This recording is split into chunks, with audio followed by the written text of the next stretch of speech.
Last week I posted a video about how much food you could get in Lidl for £10. I did some meal prep, but how many meals did I actually get out of it?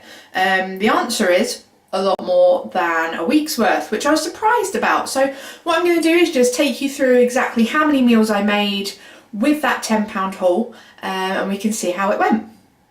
So starting with the leftovers, I've still got this big chunk of porridge oats. I made, if you remember, 7 packs of kind of measured out porridge for the week. So that's 7, plus I made 2 lots of the banana cookie things. So this is still a lot of oats to be left over. So yeah, there's easily enough for another week's worth of packed up porridge.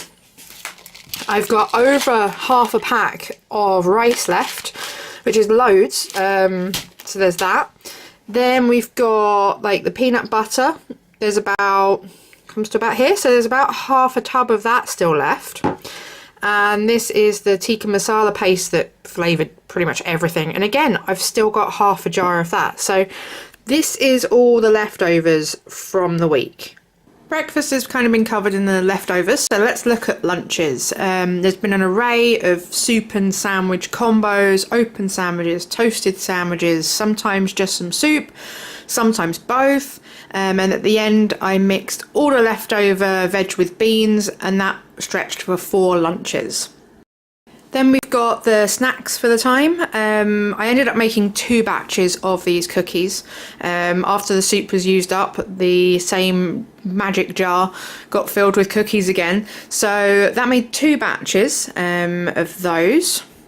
Then what else have we got? Dinners.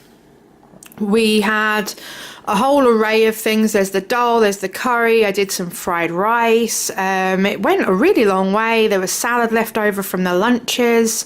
So in total, there were 14 breakfasts, 12 lunches and 7 dinners out of £10 worth of food. And drum roll, a whole 48 cookies, all for £10.